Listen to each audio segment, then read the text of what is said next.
நீங்கள் பார்ப்பது கடலோ தீவுகளோ அல்ல, மழைநீரில் மூழ்கிய விளைநிலங்களே இவை. திருவாரூர் மாவட்டம் முத்துப்பேட்டை அருகே அறுவடைக்கு தயாராக இருந்த சுமார் 100 ஏக்கரிலான நெற்பயிர்கள் மழை காரணமாக அடியோடு சாய்ந்து சேதமடைந்தன. உப்பூரில் ஏக்கருக்கு 30,000 முதல் 35,000 ரூபாய் வரை செலவு செய்து சாகுபடி செய்யப்பட்ட நெற்பயிர்கள் சேதமடைந்த நிலையில் உரிய இழப்பீடு தர விவசாயிகள் கோரிக்கை விடுத்துள்ளனர். இதேபோல சின்னகொத்தூர், பெரியகொத்தூர், ராமநாதபுரம், மேலமணலி, மணஞ்சி உள்ளிட்ட பகுதிகளில் மழையால் சம்பா நெல் பயிர்கள் கடுமையாக சேதமடைந்துள்ளன. வடிகாலம் சரியானபடி தூர்வாரது கிடையாதுங்க. எங்களுக்கு முக்கியமான வடிகாலம் நாங்களாக விவசாயிகளாக பார்த்து தூர்வாரிக்கிறது. அதுவும் பொருளாதாரமும் இப்போ ரொம்ப கஷ்டமாக இருக்கிறதுனால எல்லாமே ரொம்ப செலவு பண்ணி தான் பண்ணியிருக்கோம். மன்னார்குடி அருகே 500 ஏக்கரிலான சம்பா நெற்பயிர்கள் முழுவதும் மழைநீரில் மூழ்கி அழுகத் தொடங்கி உள்ளதாக விவசாயிகள் வேதனை தெரிவித்தனர். அத்திக்கோட்டை கிராமத்தில் வயல்வெளியில் 2 நாட்களாக வடியாமல் குளம்போல் தேங்கிய மழை நீரால் பயிர்கள் சேதமடைந்துள்ளன.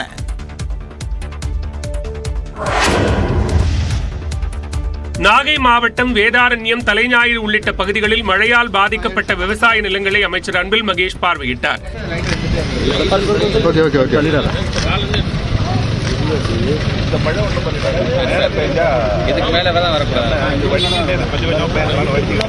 இதனைத் தொடர்ந்து செய்தியாளர்களை சந்தித்த அமைச்சர் அன்பில் மகேஷ், நாகை மாவட்டத்தில் சுமார் 5,400 ஹெக்டேர் விவசாய நிலங்களில் மழைநீர் சூழ்ந்து பாதிக்கப்பட்டுள்ளதாக கூறினார். இங்க குறிப்பாக தலைஞாயிறு ஒன்றத்தில் தான் பாத்தீங்கன்னா அதிகப்படியாக ஒட்டுமொத்தமாக நாகப்பட்டினம் மாவட்டத்திலிருந்து 5,400 ஹெக்டேர்ஸ் தண்ணி போயிருக்குது. இதேபோன்று தஞ்சாவூர் மாவட்டம் அம்மாப்பேட்டை அருகே உக்கடை, புத்தூர் உள்ளிட்ட இடங்களில் மழையால் பாதிக்கப்பட்ட பயிர்களை அமைச்சர்கள் MRK பன்னீர்செல்வம், கோவி செழியன் ஆய்வு செய்தனர்.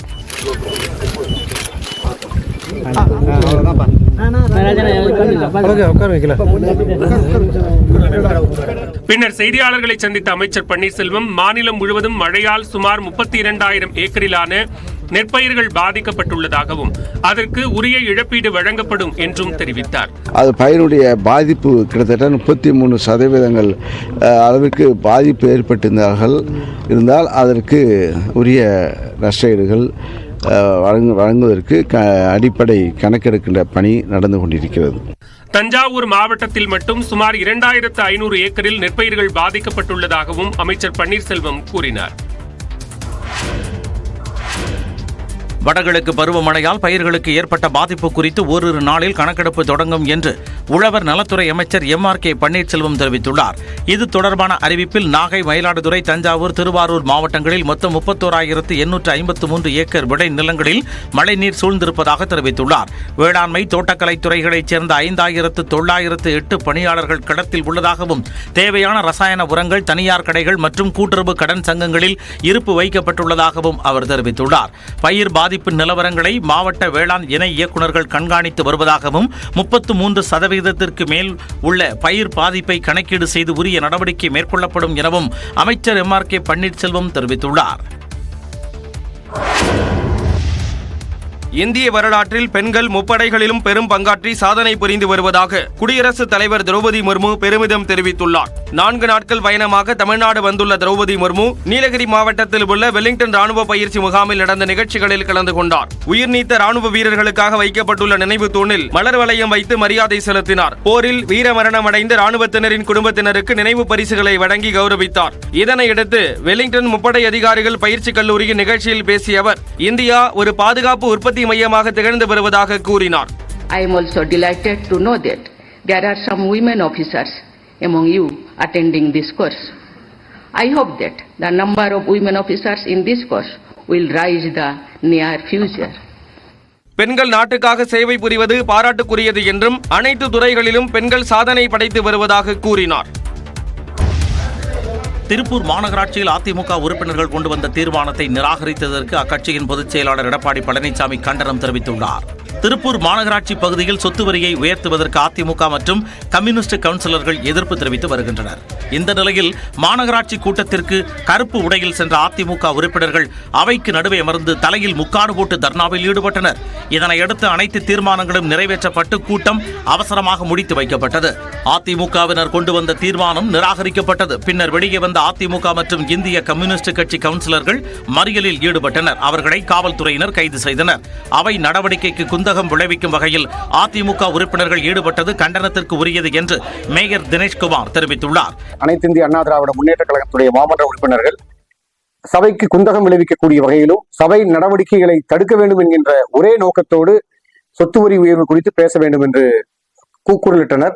இதற்கு எதிர்வினையாற்றிய எடப்பாடி பழனிசாமி ஜனநாயக முறையில் போராட்டம் நடத்திய அதிமுக கவுன்சிலர்களை காவல்துறையை ஏவி கைது செய்தது கண்டனத்திற்குரியது என தெரிவித்துள்ளார். சொத்து வரி உயர்வுக்கு எதிர்க்கட்சித் தலைவர் எடப்பாடி பழனிசாமி தான் காரணம் என்று நகராட்சி நிர்வாகத்துறை அமைச்சர் நேரு குற்றம் சாட்டியுள்ளார். இது தொடர்பாக அவர் வெளியிட்டுள்ள அறிக்கையில், கடந்த அதிமுக ஆட்சியில் ஊழல் செய்து உள்ளாட்சி அமைப்புகளை எல்லாம் திவாலாக்கியது எடப்பாடி பழனிசாமி என்றும், அரசியல் ஆதாயத்திற்காக தங்கள் கட்சியின் கலவர ஆய்வு கலேபரங்களை மறைத்து திசை திருப்ப மக்கள் மீது அக்கறை உள்ளதைப் போல நீலிக்கண்ணீர் வடித்துக் கொண்டிருப்பதாகவும் விமர்சித்துள்ளார். மத்திய அரசின் 15வது நிதி ஆணையத்தின் நிபந்தனைகளுக்கு ஒத்துக்கொண்டு சொத்து வரி உயர்விற்கு காரணமாக இருந்தவர் எடப்பாடி பழனிசாமி என்றும், உள்ளாட்சி அமைப்புகள் கட்டாயம் சொத்து வரியை ஆண்டுதோறும் உயர்த்தியே ஆக வேண்டும் என்று மத்திய அரசு நிபந்தனை விதித்தபோது வாய்மூடி அமைதியாக இருந்தவர் இபிஎஸ் என்றும் அமைச்சர் நேரு குற்றம் சாட்டியுள்ளார். திருப்பதி தேவஸ்தானத்திற்கு கலப்பட நெய் விநியோகம் செய்த விவகாரம் தொடர்பாக சிபிஐ அதிகாரிகள் அடங்கிய குழு ஏழுமலையான் கோயிலில் ஆய்வு மேற்கொண்டது. திருப்பதி தேவஸ்தானத்திற்கு பிரசாதம் தயாரிக்க கடந்த ஜெகன்மோகன் ரெட்டி ஆட்சியின் போது விலங்கு கொழுப்பு கலந்த நெய்யை விநியோகம் செய்ததாக குற்றச்சாட்டு எழுந்தது. இது தொடர்பான வழக்கை விசாரித்த உச்சநீதிமன்றம் சிபிஐ அதிகாரிகள், மத்திய உணவு பாதுகாப்பு மற்றும் தர நிர்ணய ஆணைய அதிகாரிகள் அடங்கிய குழுவினை நியமனம் செய்து விசாரிக்க உத்தரவிட்டது. அதன் அடிப்படையில் நேற்று திருப்பதி ஏழுமலையான் கோவிலுக்கு சென்ற சிறப்பு அதிகாரிகள் குழு தீவிர விசாரணை மேற்கொண்டது. பூந்தி தயாரிப்பு மையம், லட்டு தயாரிப்பு மையம் ஆகியவற்றில் ஆய்வு செய்த அதிகாரிகள் ஆவணங்களை பரிசீலித்து ஊழியர்களிடம் விவரங்களை கேட்டறிந்தனர்.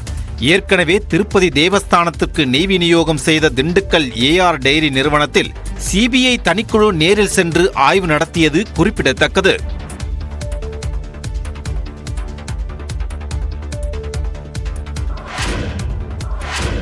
சென்னையில் யூடியூப் பார்த்து 5 இடங்களில் செயின் பறிப்பில் ஈடுபட்ட 12ஆம் வகுப்பு பள்ளி மாணவன் உட்பட 3 காவலர்கள் கைது செய்தனர். சென்னை கொளத்தூரில் விஜயலட்சுமி என்பவரிடம் இருசக்கர வாகனத்தில் வந்த மர்ம நபர்கள் 5 சவரன் செயினை பறித்து சென்றனர். இதுகுறித்து கொளத்தூர் குற்றப்பிரிவு காவலர்களிடம் விஜயலட்சுமி அளித்த புகாரை தொடர்ந்து விசாரணை நடத்திய காவலர்கள் திருவள்ளூர் மாவட்டத்தைச் சேர்ந்த தனுஷ், தினேஷ்குமார் மற்றும் 12ஆம் வகுப்பு மாணவர் ஒருவர் என 3 கைது செய்தனர். இதையடுத்து காவலர்கள் 3 நடத்திய விசாரணையில் 3 பணம் சம்பாதிக்க முடிவு செய்து செயின் பறிப்பு வீடியோக்களை யூடியூபில் பார்த்து கற்றுக்கொண்டதாக கூறியுள்ளனர். அதன் பிறகு கடந்த 1 மாதமாக 3 சேர்ந்து 5 இடங்களில் செயின் பறிப்பு சம்பவங்களில் ஈடுபட்டது தெரிய வந்தது. இதனிடையே 3 10 சவரன் மதிப்புள்ள 3 தங்க செயின்கள், 1 கவரிங் செயின் மற்றும் 1 செல்போன் உள்ளிட்டவற்றை பறிமுதல் செய்தனர். இதையடுத்து தனுஷ் மற்றும் தினேஷ்குமார் ஆகிய இருவரை நீதிமன்றத்தில் ஆஜர்படுத்தி சிறையில் அடைத்த காவலர்கள் 17 வயது மாணவனை சீர்திருத்த பள்ளிக்கு அனுப்பி வைத்தனர்.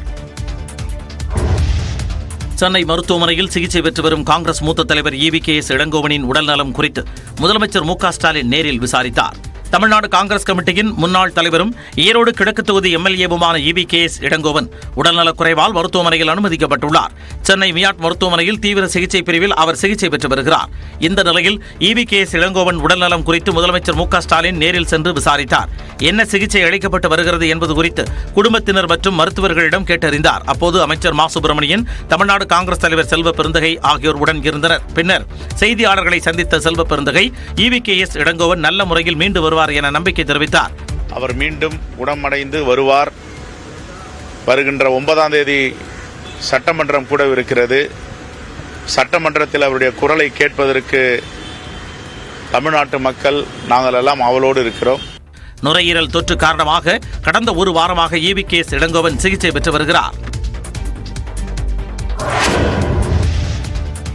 ஜார்க்கண்டின் 14வது முதலமைச்சராக ஹேமந்த் சோரன் பதவியேற்றுக் கொண்டார். अपना नाम हेमंत सोरेन सत्य निष्ठा से प्रतिज्ञा करता हूं कि सत्य निष्ठा से प्रतिज्ञा करता हूं कि संविधान के प्रति मैं विधि द्वारा स्थापित भारत के संविधान के प्रति सच्ची श्रद्धा और निष्ठा रखूंगा.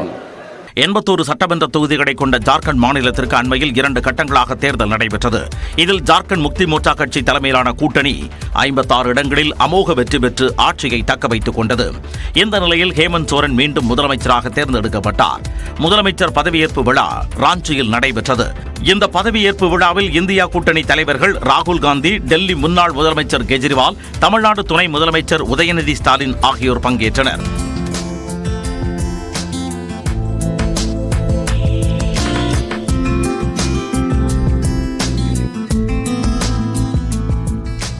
மேற்கு வங்க முதலமைச்சர் மம்தா பானர்ஜி, சமாஜ்வாதி கட்சித் தலைவர் அகிலேஷ் யாதவ் உள்ளிட்டோர் பங்கேற்று ஹேமந்த் சோரனை வாழ்த்தினர்.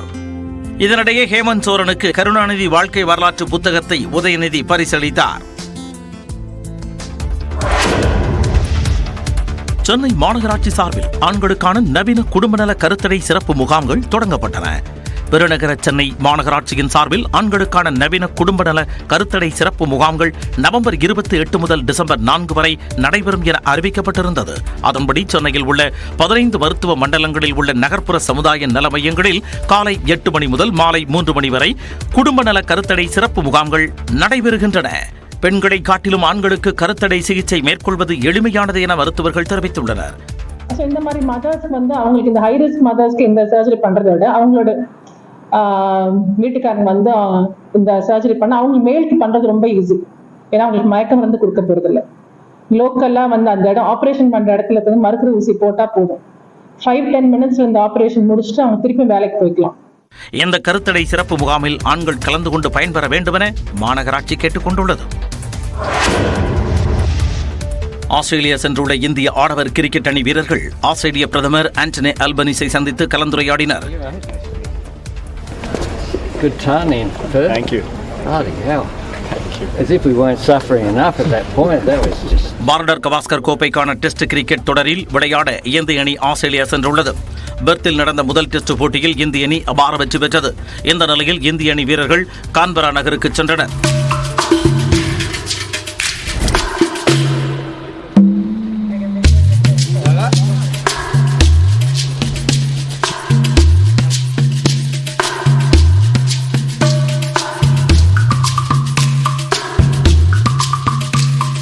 இந்நிலையில் இந்திய நட்சத்திர வீரர்கள் ரோஹித் சர்மா, விராட் கோலி, ஜடேஜா உள்ளிட்டோருடன் அந்நாட்டு பிரதமர் கலந்துரையாடினார்.